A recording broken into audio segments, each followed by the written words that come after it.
करके अपनी अपनी जगह पे बैठ गए। तो 3 बार ये क्रिया आपने की, देखी, सर्वोत्थान से शरीर में चुस्ती फुर्ती आती है, शरीर अपने सामान्य स्थिति में आ जाता है। खींचा और ढीला किया, आपको आराम मिल गया। उसके बाद दूसरी क्रिया है स्कंद चालन, कंधे को चलाना। सब लोग करते हैं, जानते हैं, चला सकते हैं। स्कंद चालन, बैठ जाओ राकेश, जाओ। ऐसे ये क्रिया 15 मिनट की जाती है। इस क्रिया के करने से बहुत लाभ है।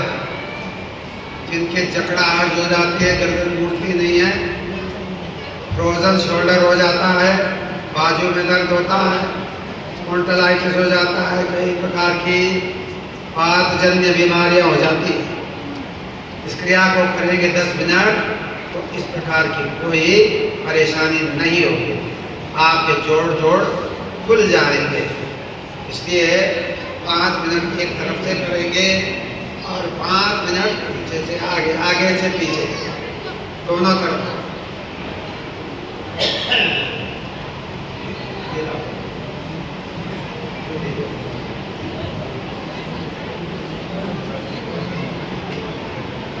पूरा घुमाइए हिमांशु, पूरा एकदम चक्राकार, साइकिल के पेडल की तरह।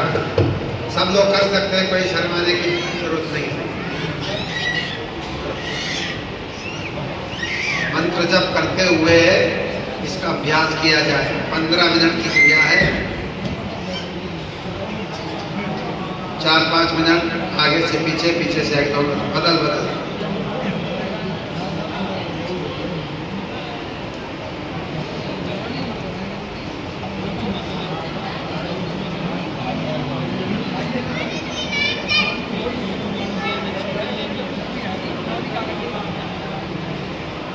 चलिए आगे चलते हैं। तीसरी क्रिया पग चालन। सीधे लेके पग चालन, एक बूढ़ा एक जवान, दोनों का जोड़ा।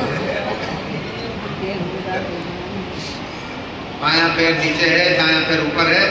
नीचे वाले पैर के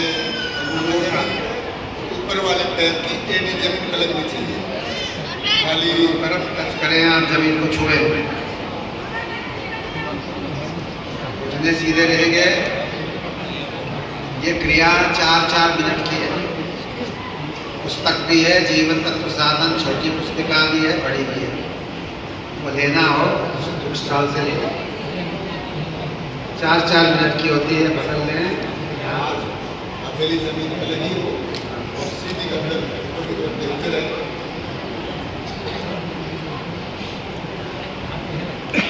बदल लिया। दूसरे पैर से करेंगे नाभि चालन, चौथी क्रिया। नाभि को चलाना, टांग सीधी रहेगी, कंधा नहीं उठेगा, सिर नहीं उठेगा, ये जमीन से सटे रहेंगे। और इस प्रकार ये नाभि चालन, नाभि को चलाना होता है दाएं बाएं। इससे भूख लगती है, अच्छी भूख लगती है। इसके पेट में मल जमा हो जाता है, पेट साफ नहीं होता, कीड़े हो जाते हैं, गैस्ट्रिक प्रॉब्लम होती है, और भी बीमारियां पेट संबंधित हो जाती हैं। यदि हम इसको नियमित 10 मिनट 15 मिनट करेंगे, कोई पेट की बीमारी हो नहीं सकती। इसलिए इसको प्रतिदिन सुबह खाली पेट कर लेना चाहिए। उठने यथासंभव सीधे ही रहेंगे।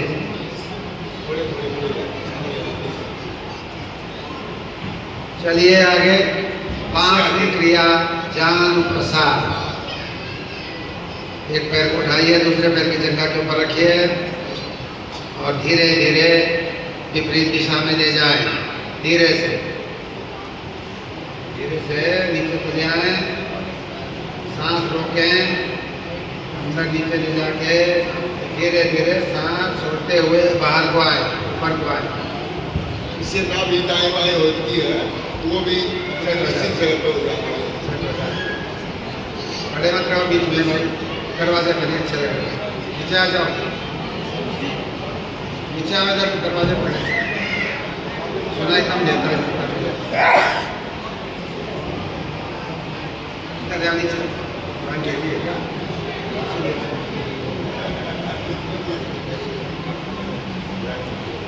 कोई बात नहीं। ध्यान उपचार हो गया 3 बार। अब करेंगे बाल मचलन बहुत तेजी से। कुछ लोग आजकल इसमें हंसी भी करते हैं, हंसते भी हैं। चल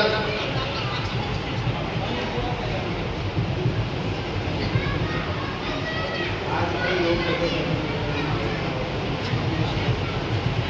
लगे रहना चाहिए। और जोर से, जल्दी जल्दी।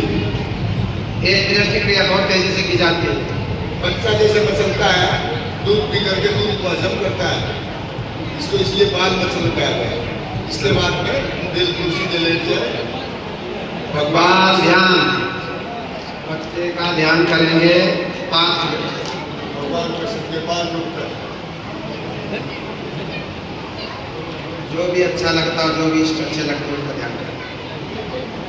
यथा अभिमत ध्यानात् हुआ, जो आपका प्रिय देव है उसका ध्यान कर सकते हैं, या अपने बाल मुख का ध्यान करें। आप बालक हैं, चिंताओं से मुक्त हैं, बीमारियों से मुक्त हैं, ऐसी कल्पना करेंगे।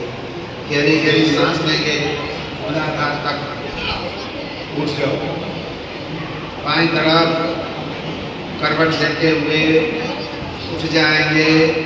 अब क्रिया होगी 8वीं, नाड़ी संचालन। दूर दूर करो पैरों को।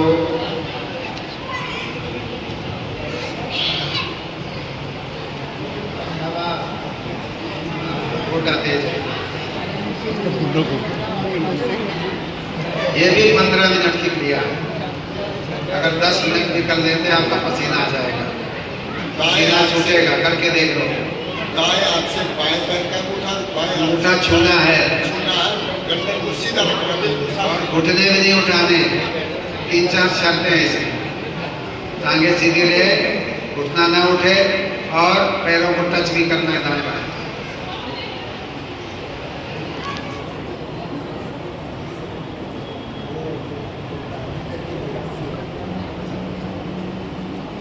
देखो बहुत बुजुर्ग आएंगे, इनका घर सामने ही था यहाँ। मैंने इनकी अम्मा को भी देखा है 1974। हाँ, तो ये बचपन से ही सामने घर था, तो करते रहे, सब क्रियाएं आती हैं। तो ये देखो 75 80 के आसपास के आसपास है, 3 साल नीचे ऊपर 70-80 में। जन्म पत्र थोड़ी है मेरे पास। बहुत बढ़िया। इसके बाद करेंगे 9वीं क्रिया उत्क्षेपण। उत्क्षेपण, कुछ करके हाथ पैर को झटका देना है। वही पैर और वही हाथ, झटका दीजिए आगे को तेजी से। उत्क्षेपण।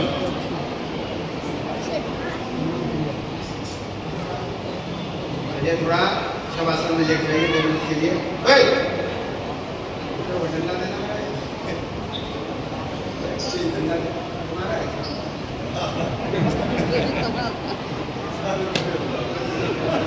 बताइए उनका ही बना दिया।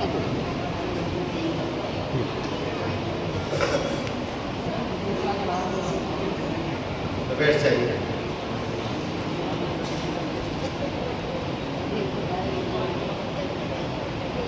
थोड़ा थोड़ा करेंगे, लिखा तो बहुत जरूरी है। बाहुबल विकास करते हैं। बाहु, बाजू का व्यायाम है ये।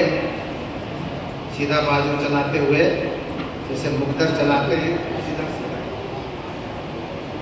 10 से 15 बार इसको घुमाएंगे। विपरीत दिशा में उल्टा करके, दाएं से बाएं, बाएं से आगे से पीछे, इस तरह से।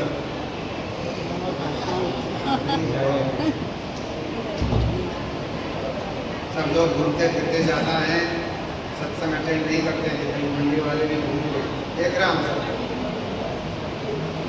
घूम लो 2 दिन। दोनों हाथों को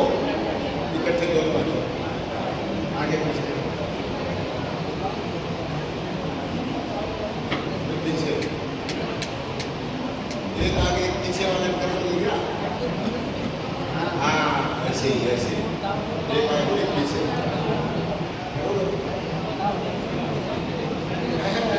एक आगे एक पीछे ये ठीक है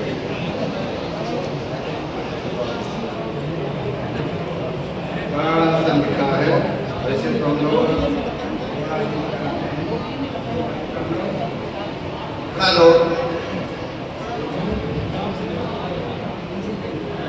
ये दरअसल फिजिकल ट्रेनिंग में आते हैं योगासन नहीं है लेकिन शरीर को गर्म करने के लिए थोड़ा बहुत किया जाए तो कोई बुराई नहीं है इससे शरीर तैयार हो जाता है आगे आसन करने के लिए दाएं बाएं पीछे को बदलती खड़े रहो ऐसे आगे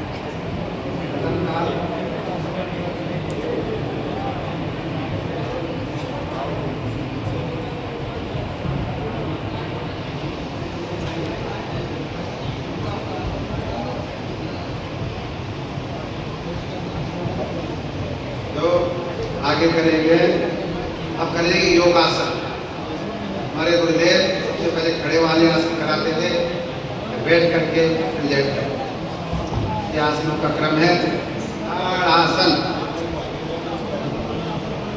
महावीर नेति आदि करने के लिए नीचे आ जाएं जल गर्म करके नेति सूत्र नेति जल नेति जल आदि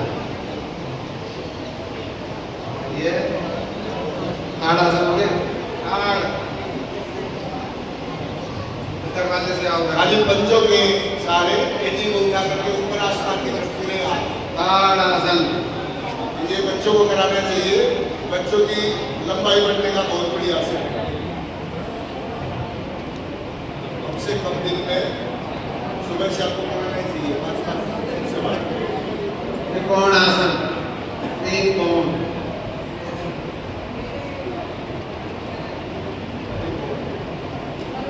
शरीर एक लाइन में रहे कान धड़ पर बाजू एक सीट में बदल लो एक दिशा में बैलेंस बनाते हुए त्रिकोण आसन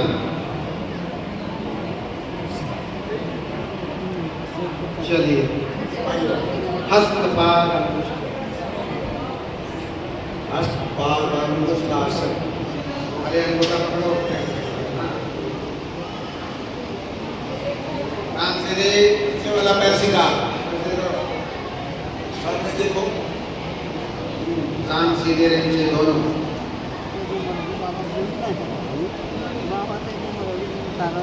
चलो आगे अपना शरीर का उत्कट आसन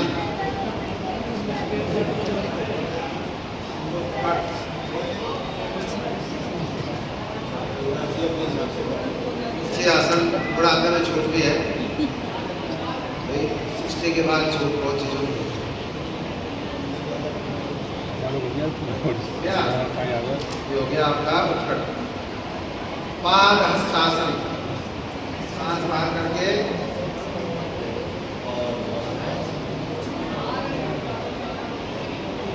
गर्दन उठाओ गर्दन उठाओ आगे इंगिन को नहीं समझेगा इंगिन को नहीं समझेगा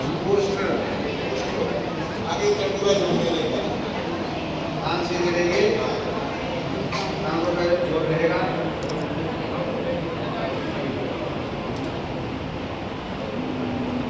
अब करेंगे महावीर आसन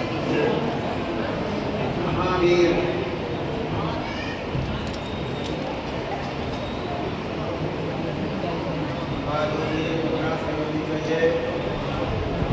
अंग्रेजी के जेट की तरह बनाओ पीछे वाला हाथ पीछे सही कहानी बढ़िया अंग्रेजी का जेट बनाइए या 5 मिनट तो फिक्स हो जाए किलो से ये हो गया महावीर आसन आगे है वृक्षासन वृक्ष के ऊपर खड़े होना और आगे बढ़ो हाथ पर खड़े होना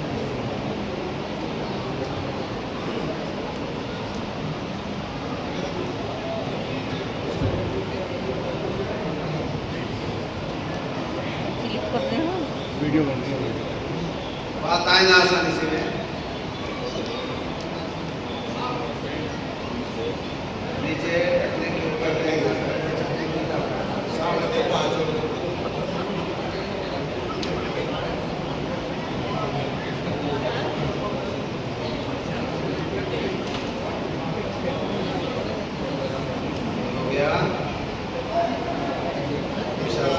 गरुड़ गरुड़ासन पैरों में पैर फंसाइए, हाथों में हाथ फंसाइए।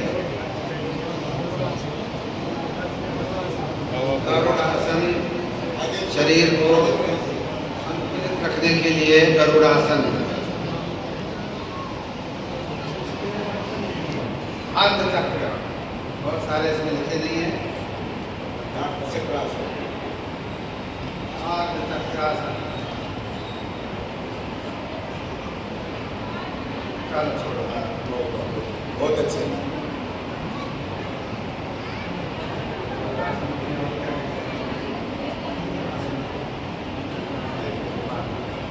और नटराज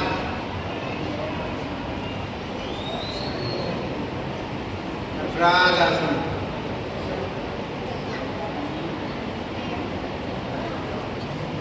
वैसे तो क्लिक कर दे मैं करवा लिया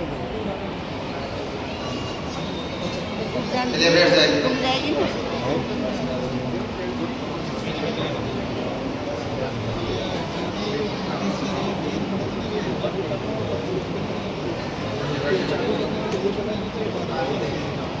सिद्धासन बैठ कर करने वाले आसन।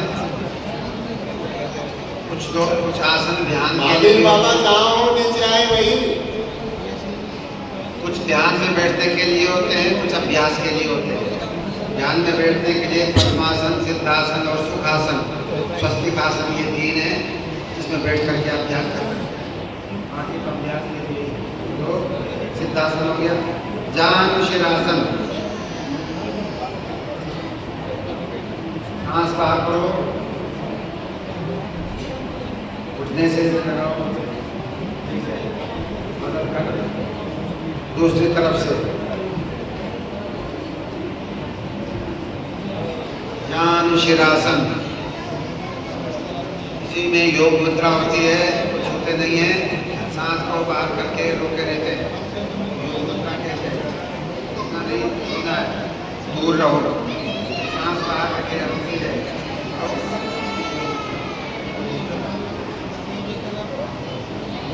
पद्मासन, पद्मासन दूसरे दरवाजे से आए, खड़े न रहे आप लोग, बैठ जाओ। गोपाल बाबा जल्दी आओ बीच में। हो गया पद्मासन को ठीक कर बुलाओ।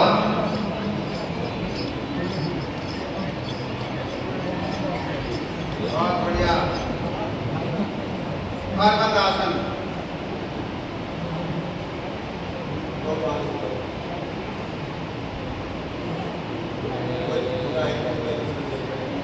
चलो बहुत सारे आसन छोड़ दिए पद्मासन करो। पद्म पद्म पद्म पद्म ताली बीच बजा दिया करो मेरे को। बहुत बढ़िया। योग मुद्रा आगे आगे की तरफ सिर योग मुद्रा। करना काम है। इस उम्र में स्वास्थ्य ठीक रहना, सांस लेना बड़ी मुश्किल बात है। इनके आसन करना। अब करो कुक्कुटासन, बीच में से निकालो। हाँ, वाह भाई वाह, बहुत बढ़िया बूढ़े बाबा।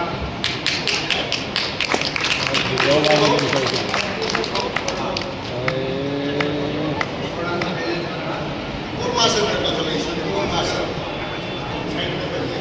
कछुआ होता है। कछुआ कछुआ कच्छप। आ गया प्रहराज कछुआ। ये हजार बात मान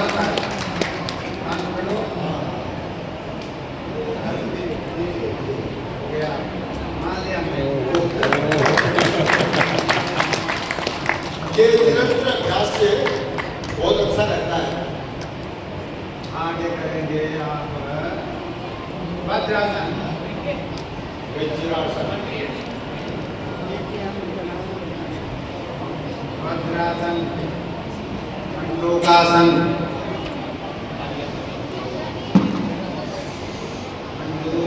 ये बाबा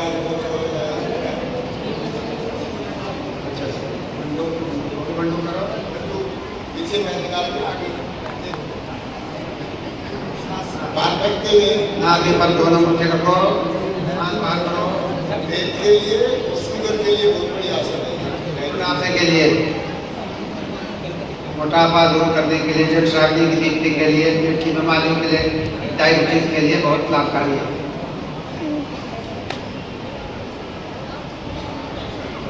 आगे चलो वृषासन। वृष आसन, वृष बोलते हैं।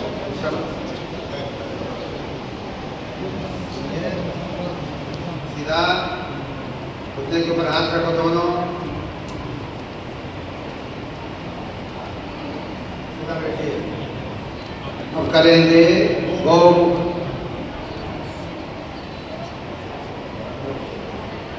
कान ऊपर है, वही हाथ उठा देना। करने वाला पहले वाला हाथ उठा।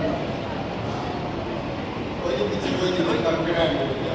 चेहरा सामने, कान को बाजू। वैसे पकड़ने से ये दो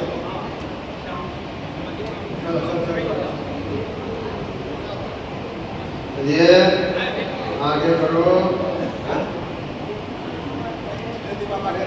पहले आसन करो यार, आसन करो। चलो आसन आसन चलो ये हो गया। हाथ नमक से होता है। चलो करो करो हाथ नमक से आसन। बहुत बढ़िया। धीरे धीरे नीचे देखो, नीचे गर्दन नीचे,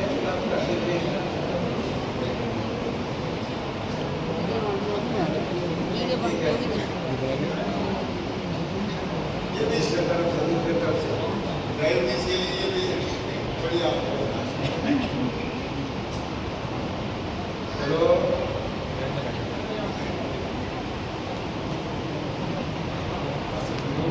हो गया। हाथ गति करो।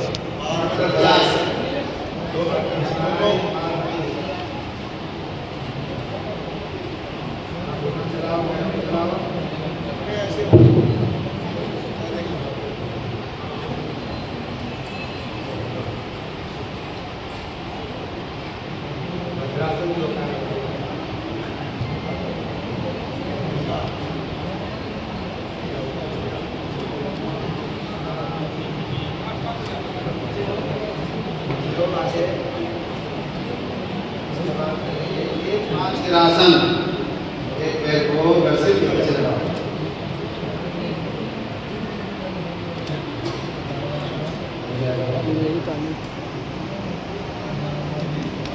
एक बार से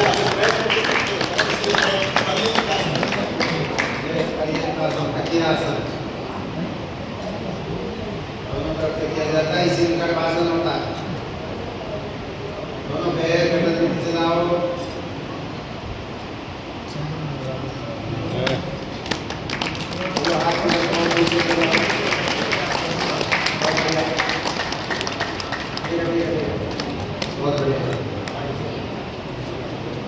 आकरण धनुर लिखा है।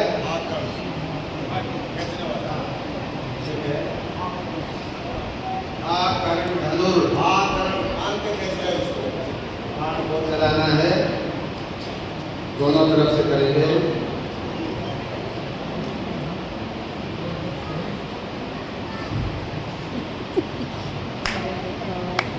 आगे करेंगे हम लोग धनुरासन। धनुरासन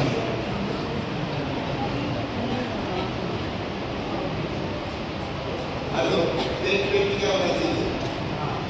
और खींचो, और खींचो थोड़ा।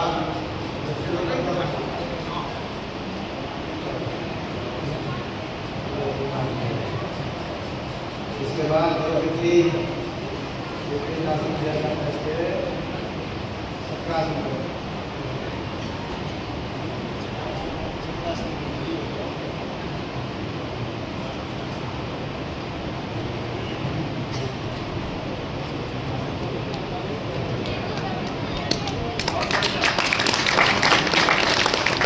चक्रासन ठीक है, बढ़िया है।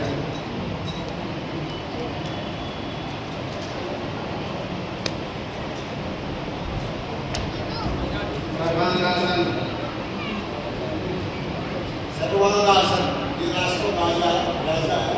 सर्वांग, इसमें कंधे का भी, पेट का भी, गर्दन का भी, पैरों का भी, हाथों का भी, पूरे अपना संचालन होता है। पैर पीछे करो, पैरों को पीछे करो, सीधा करते हैं कि नहीं होने से कंधे की स्थिति में पीछे ले जाओ। इसी का साइड निकाल हलासन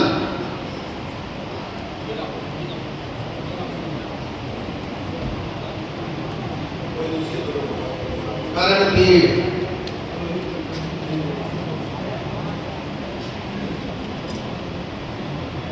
जाओ। हम करो धनुरासन के बाद दोबारा सर्वांग के बाद पुनः धनुरासन।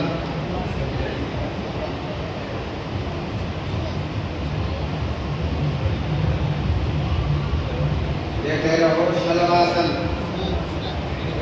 शलभ टिट्टा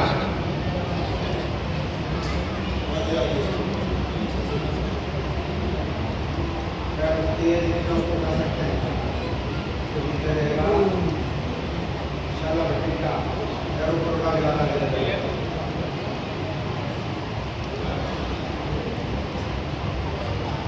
नाभ्यासन से उठाओ, आगे से भी उठाओ, पीछे से भी इस पर वजन से नाभि पर शरीर का भार। नाभ्यासन, नौकासन, नौका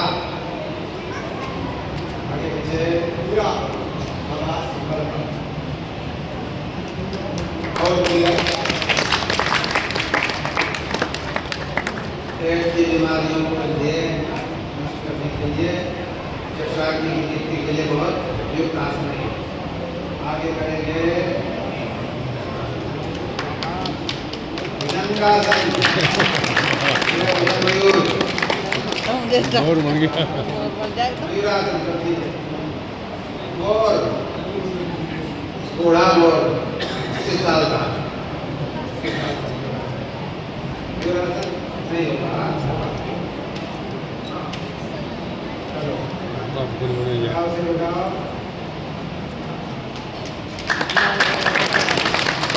सुंदर सुंदर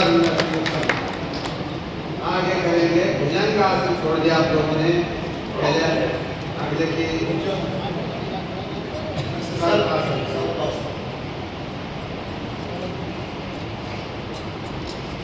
पहले कोहनी तक उठाइए, आधा जीभ को गोल करके उसके अंदर से श्वास कैसे ले अल्प उत्थित भुजंग, आधा उठिए, कोहनी तक उठाइए शरीर को ऐसे जीभ को गोल और उठाओ। शीतली प्राणायाम, करते हुए जीभ को गोल करके सांस को खींचना है अंदर को धीरे धीरे, ये ऊपर बनाया और नाक से बाहर करेंगे, जीभ से लेंगे, नाक से बाहर करेंगे। शीतली प्राणायाम, बैठ जाओ।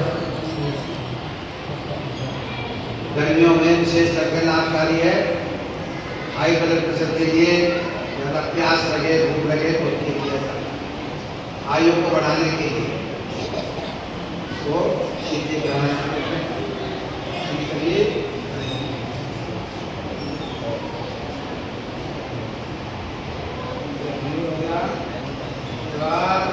वृश्चिक आसन, इच्छु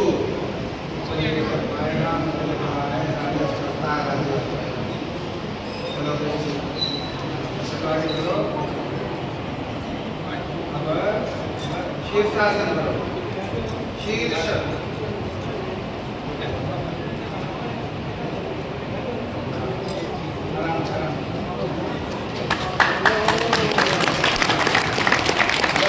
शीर्षासन,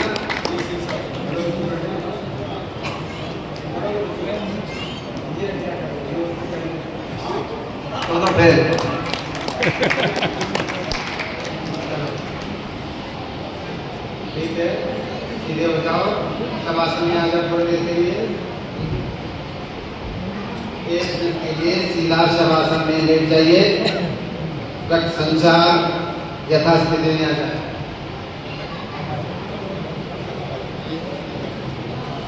अब आसन प्राणायाम के सब समाप्त हो गए। प्राणायाम करो, थोड़ा प्राणायाम करो।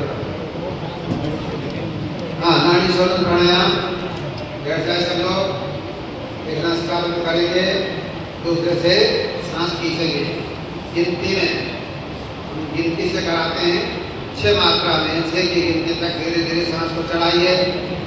फिर दोनों बंद कीजिए, 6 की मात्रा तक सांस रोके रहें और दूसरे से 6 की मात्रा में निकालेंगे। सबसे हल्के किस्म का ही धीरे धीरे करना चाहिए। ये श्वास पता नहीं लगना चाहिए दूसरे नाक को, तो श्वास लिया जा रहा है, ये ठीक है। बिल्कुल सीधी करो। धीरे धीरे सांस लीजिए, दोनों नासिका बंद करो, जितनी गिनती में रोके रहें उतनी गिनती में दूसरे से निकालें। जिससे निकाला था उसी से चढ़ाएं, दूसरे तरफ अनुलोम विलोम। प्राणायाम है ये, शरीर के किसी हिस्से में विकार हो, नाट्य हो गई हो, कहीं दाएं बाएं, तो इस प्राणायाम को लगातार 5-7 दिन में करते रहेंगे तो पूरे हिस्से की जैसे छोटी छोटी गांठें होगी वो भी खत्म हो जाएगी। ये अंदर से करते हैं आसन। ये जो प्राणायाम है दिखते कम छोटे हैं लेकिन काम ज़्यादा करते हैं। अनुलोम विलोम ये इसको 10 बार 15 बार कर सकते हैं। एक होती है रेचक, पूरक और कुंभक, इसको वास्तव में प्राणायाम कहते हैं। अब ये गर्मियों का मौसम है, बायां से ज़्यादा इसका उपयोग करना चाहिए। दायां गर्म होता है, ये चंद्र नाड़ी है, सूर्य नाड़ी है। सीधी हाथ वाली है हाँ। सूर्य स्वर, ये जो है इससे सांस लेंगे तो अब जो है ये बायां दायां करो बंद, बाएं से सांस लेंगे। मैं गिनूंगा, इसी तरह से करेंगे। धीरे धीरे सांस चढ़ाना शुरू करो। 1 2 3 4 5, दोनों बंद करो। 1 2 3 4 5 6 7 8 9 10 11 12 13 14 15 16 17 18 19 20। छोड़ना तो दूसरे से। 1 2 3 4 5 6 7 8 9 10। सबको समझ आया? किसी को नहीं समझ आया? भाई एक नासिका बंद करेंगे, बंद किया आपने, दायां बंद किया, बाएं से धीरे धीरे चढ़ाना शुरू कर दिया। हमने गिनती करी 6 की गिनती तक, 6 की मात्रा तक आपने सांस को चढ़ाया। फिर दोनों बंद कर दिया, 6 चौके 24 मात्रा में आपने रोके रहा और 12 मात्रा में उसको निकाला। अनुपात है 1 4 और 2। समझ गए? 1 4 2 का फिर बदलता रहेगा। कार्य में 1 4 2 ही रहेंगे।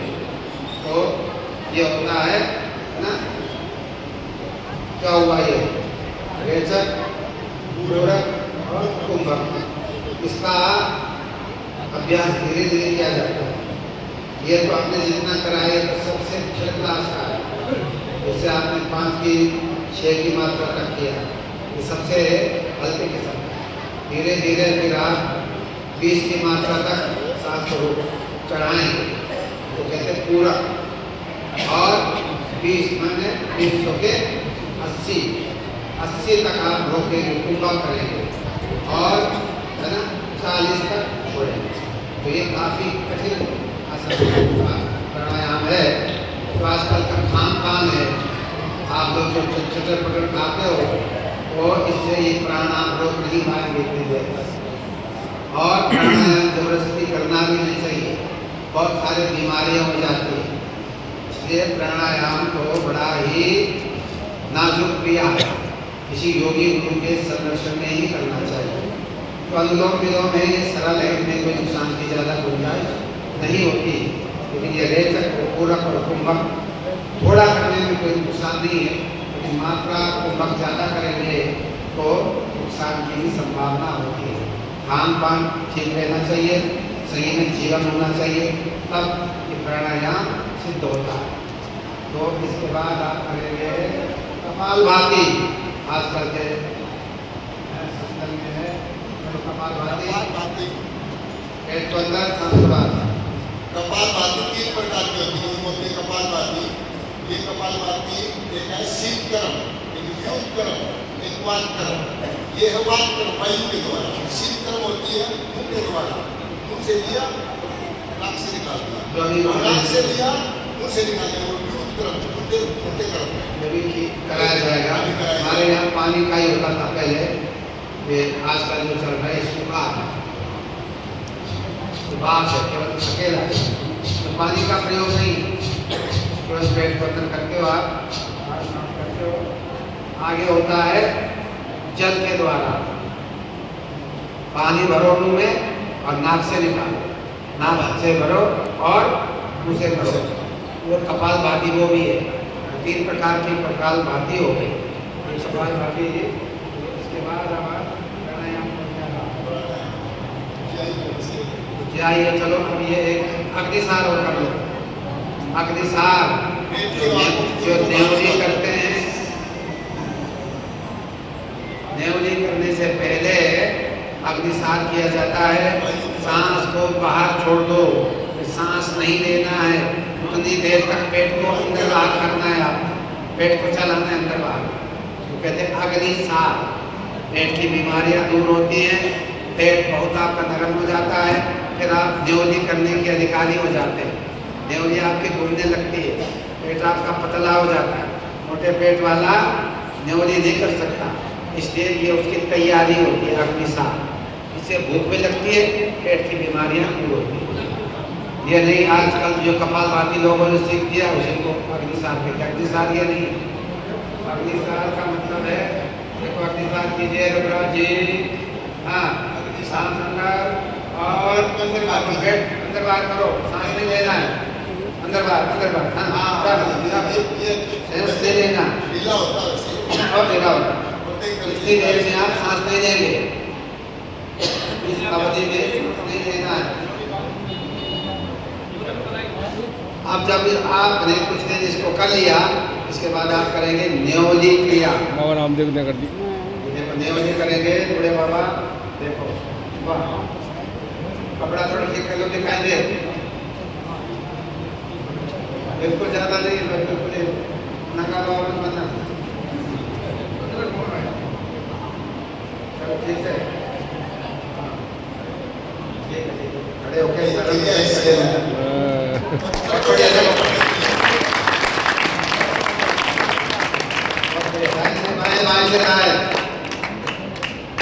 बहुत बढ़िया। तो बचपन का अभ्यास है, चर्बी नहीं है पेट में। बाएं से दाएं। जैसे दूध पिलाने वाली चलती नहीं है वो। हाँ, पता नहीं शास्त्री जी सोच रहे थे वैसे ही पानी में भी चले हैं।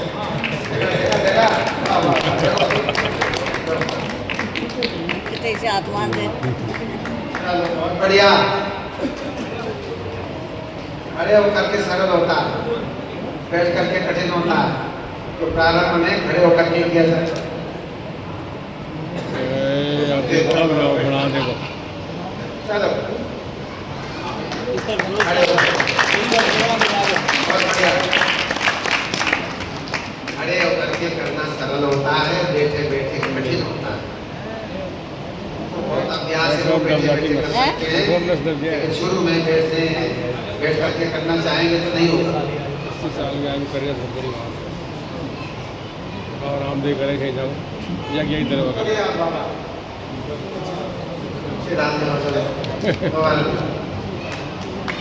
अरे ताली तो बजा लो बजा।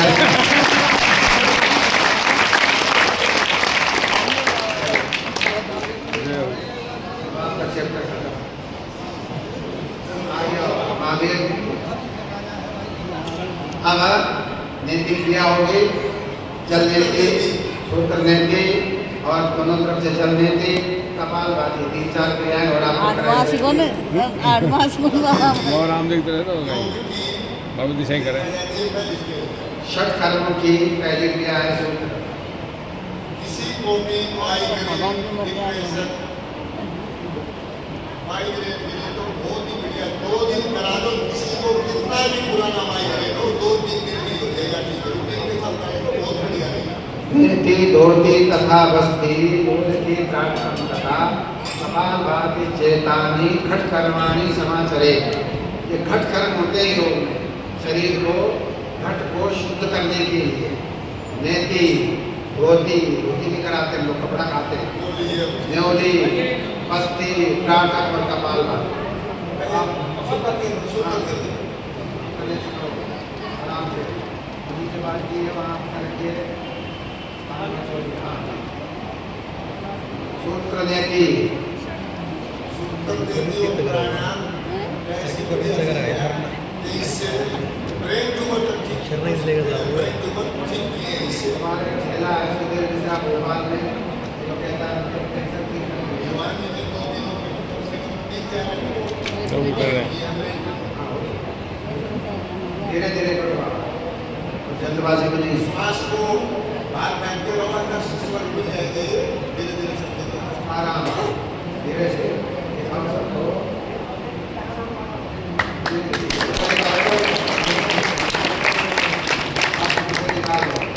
चलो ठीक सक्सेसफुल।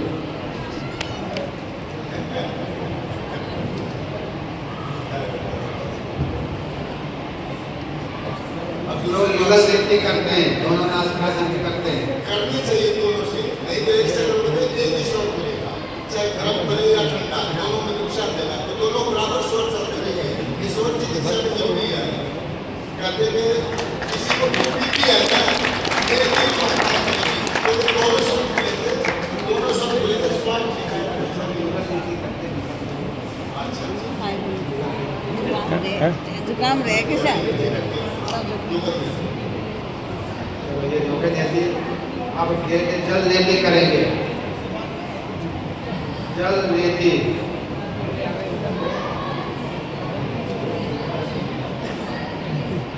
इसको रख लो बात करो। जल नेति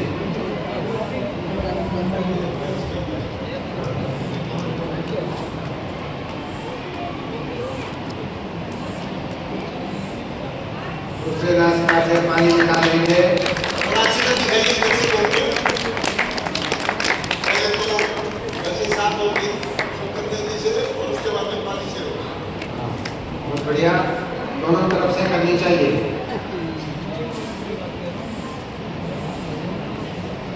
एक इसमें दुग्ध नेति भी होती है, नाक से दूध पिया जाता है। 100 ग्राम दूध रोज प्रतिदिन पीने से आपके दिमाग में तरोताजा, आपका ये माइंड है, यादगार है, तो बहुत बढ़िया होता है। थोड़ा घी दे उसमें बादाम को डालें।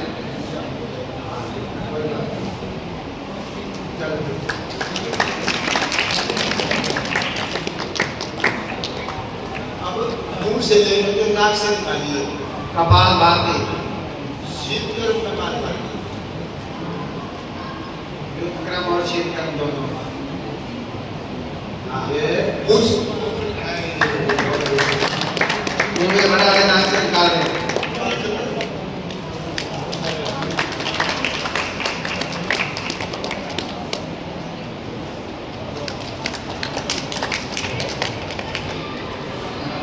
अब दूसरा करोगे।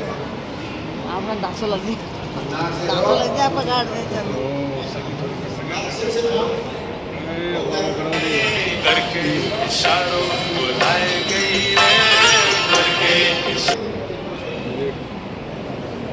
धीरे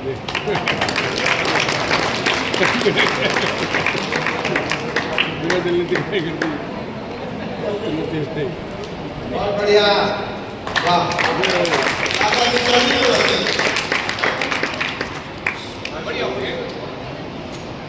अब नाक से पी करके मुंह से निकाल लेंगे। निकल जाएगा नाक से।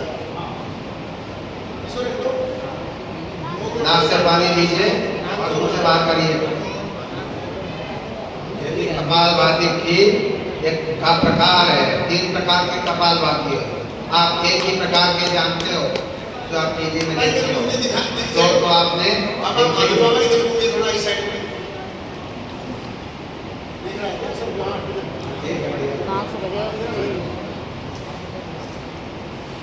नाक से लिया बाहर फेंक दिया। मान लीजिए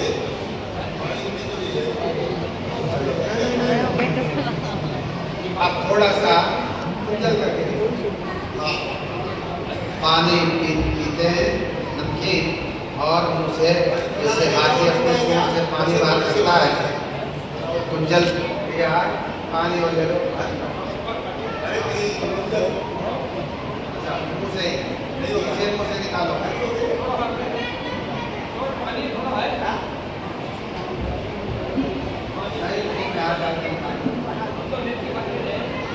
चलो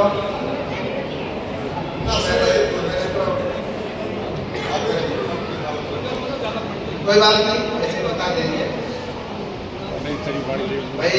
योग में षटकर्म होते हैं कोई देगा आपको और आयुर्वेद में पंचकर्म होते हैं। उनमें आपस में बड़ी साम्यता है। तो षटकर्म में नेति, धोती, बस्ती, दोष के नाटक, पंचकर्म में भी ऐसे ही होता है। पवन, विरेचन, नस्य आदि आदि, और बस्ती होती है आयुर्वेद में, योग में भी बस्ती होती है। लेकिन आयुर्वेद में दवाइयों के सहारे से किया जाता है और योग में बिना दवाइयों के सहारे से होता है, केवल पानी के सहारे से होता है बस्ती। तो ये बस्ती प्रक्रिया बहुत कठिन है, आजकल के ज़माने में नहीं हो पाता। लोग एनिमा से ही गुजारा करते हैं, जो अंग्रेजी का स्टाइल है, एनिमा से ही ना मल के दूर करते हैं, सावधानी या जो भी लगा करके उसे बाहर निकल जाता है मल द्वार। और एक क्रिया होती है शंख प्रक्षालन। शंख प्रक्षालन में पानी पीते हैं, पीते रहते हैं, 4 क्रियाएं हैं, 4 आसन हैं, उसको भी हम साथ साथ में करते रहते हैं। और नमकीन पानी कम से कम 10 लीटर तो पी ही जाते हैं। इस प्रकार से ये किया जाता है, इसको शंख प्रक्षालन के। पहले धीरे धीरे बहुत गंदा मल आएगा, गांठ आएगी मल, धीरे धीरे 4, 6, 5, 7, 10, 12, 10 जाएंगे, अंत में पीला पीला पानी आएगा, कोई मल नहीं आएगा, सब धो लिया। जैसे आप शंख को पानी से धो लेते, शंख में पानी डालेंगे निकल जाएगा, ऐसे ही मुंह में पानी डाला और पूरा मार्ग से आपने निकाला, कोई मल आपका शेष नहीं रहा पेट में। तो पेट की पूरी सफाई कर दी। लेकिन इसके बाद तुरंत खिचड़ी खानी होती है, घी डाल करके देसी, नहीं तो आग में चिपक जाती है, कई प्रकार की बीमारियां हो जाती है, ऐसी संभावनाएं होती है। दूध दही का प्रयोग नहीं होना चाहिए और ऐसे खान पान ठंडी चीज़ नहीं खानी चाहिए। जो शंख प्रक्षालन करेगा उसको बड़ी सावधानी रखनी होती है। ये किसी वहाँ दिल्ली में एक संजय था, हमारे आश्रम के बगल में, 91-92 की बात बता रहा हूँ, जो वहाँ रहा हूँ 2-4 साल, शास्त्री जी मैंने वहाँ सर्च किया है।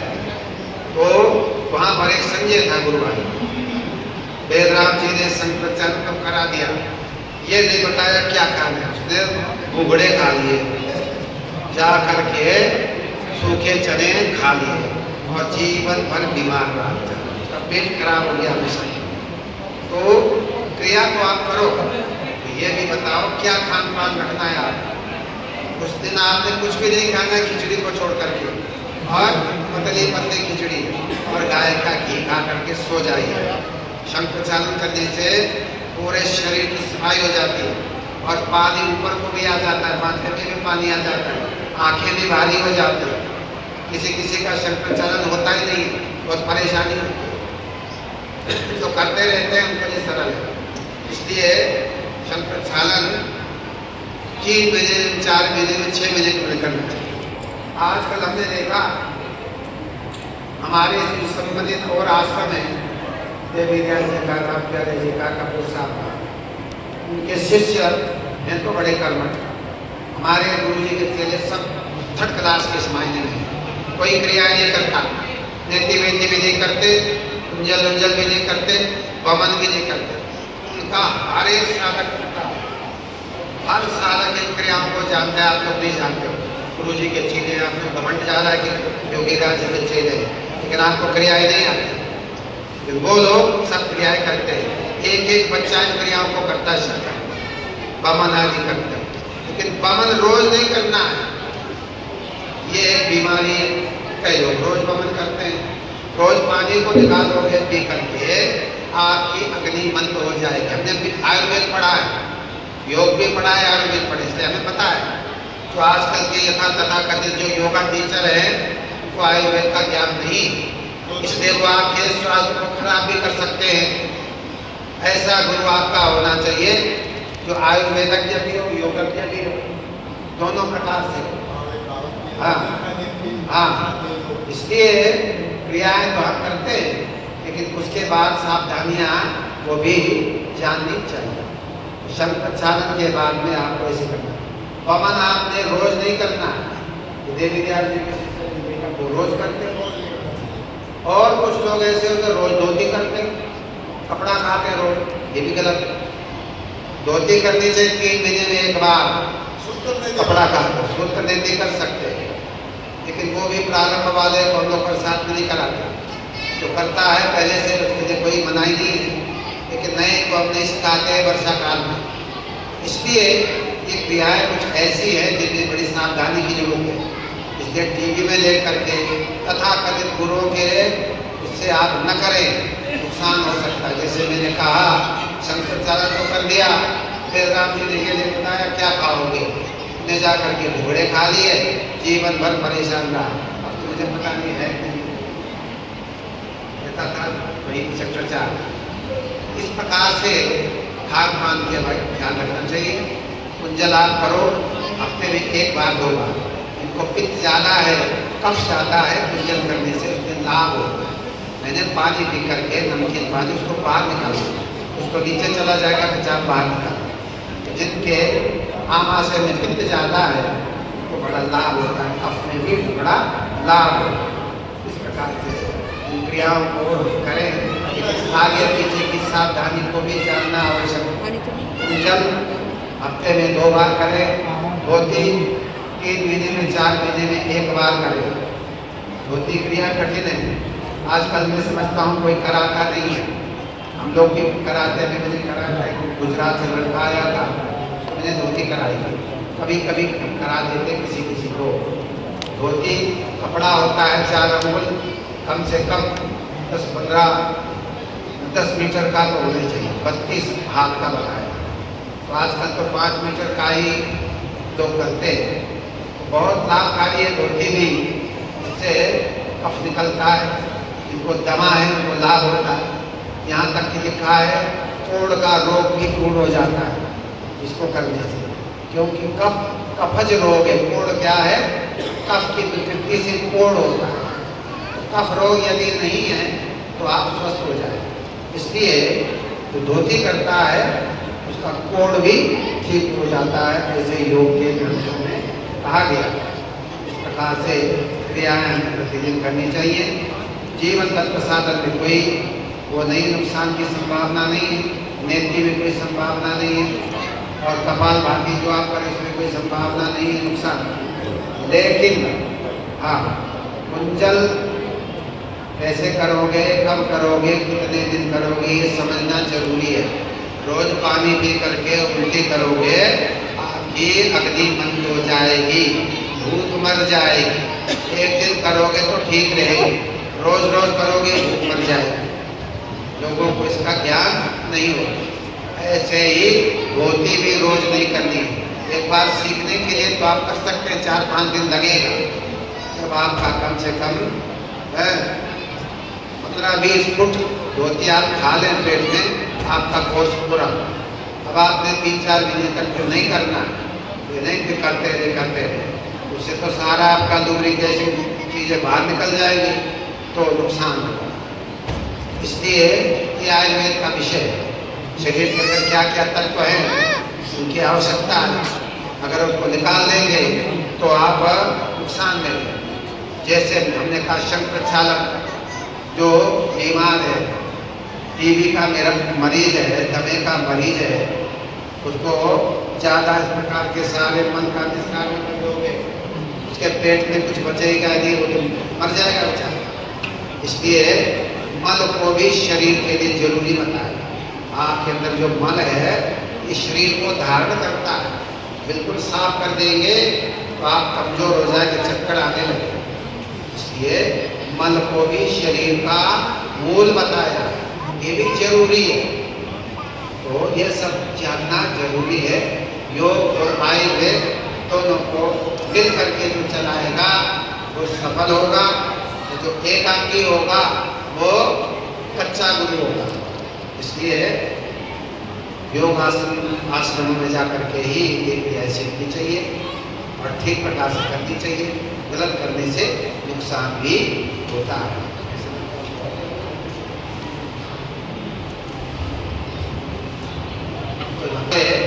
क्रियाएं प्रतिदिन हर साधक को करनी चाहिए, घर में भी जाकर जीवन तल्प करें, सूत्र वृद्धि करें, कुंजल हफ्ते में 1 दिन करें और धोती 3 महीने में 6 महीने में आकर के सीख करके करें। धोती सिखाने वाला आज के समय में कोई योगाश्रम में नहीं सिखाता। लोगों को तो फास्ट फूड चाहिए, इसमें मेहनत है और इसमें कठिनाई भी है। धोती अगर फंस जाए अंदर तो ऑपरेशन करना पड़ेगा, उलझ जाती है अंदर। इसलिए हाँ, उसमें घी साथ रखना पड़ता है। उलझ जाए तो घी पी करके धीरे धीरे निकालते हैं। इसलिए धोती कठिन क्रिया है और ये धोती भी रोज नहीं की जाती, निकालना 3 महीने 4 महीने की। इस प्रकार से ये षट कर्म हमारे शरीर को शुद्ध करने के लिए, ऊपर के भाग ये गले के ऊपर के और आमाशय के भाग को कुंजल आदि से और नीचे जो मलाशय है उसको हम पसली आदि क्रियाओं से उसको साफ करते रहते हैं। योगी लोग अपने शरीर को साफ करते हैं ताकि कोई बीमारी ना हो, उनका मन एकाग्र होता है और दिनों तक समाधि में बैठने की उसकी क्षमता बच जाती है, कोई विकार नहीं होता। यदि मन रहेगा तो ध्यान नहीं लगेगा, नींद आएगी और मल अंदर सड़ भी जाता है, कीड़े हो जाते हैं, नाना प्रकार की परेशानियां हो जाती हैं। तो इसलिए योगी लोग पहले घट शुद्धि करते हैं, वो कहते हैं घट शुद्धि शरीर का शोधन। लेकिन हम लोगों को जो सामान्य लोग हैं उनको भी स्वस्थ रहने के लिए कुछ न कुछ करते ही रहना चाहिए ताकि आप स्वस्थ रहें। स्वास्थ्य ही हेल्थ इज वेल्थ। ये हमारा अमूल्य धन है, हमारा स्वास्थ्य। हाँ, श्वास है, हाँ श्वास है साधना। धर्म का मतलब होता है मुक्ति का मार्ग। बंद करें। बोलो सद्गुरुदेव की जय। परम प्रभु श्री रामदास जी महाराज की जय। सद्गुरुदेव योगी राम जी महाराज।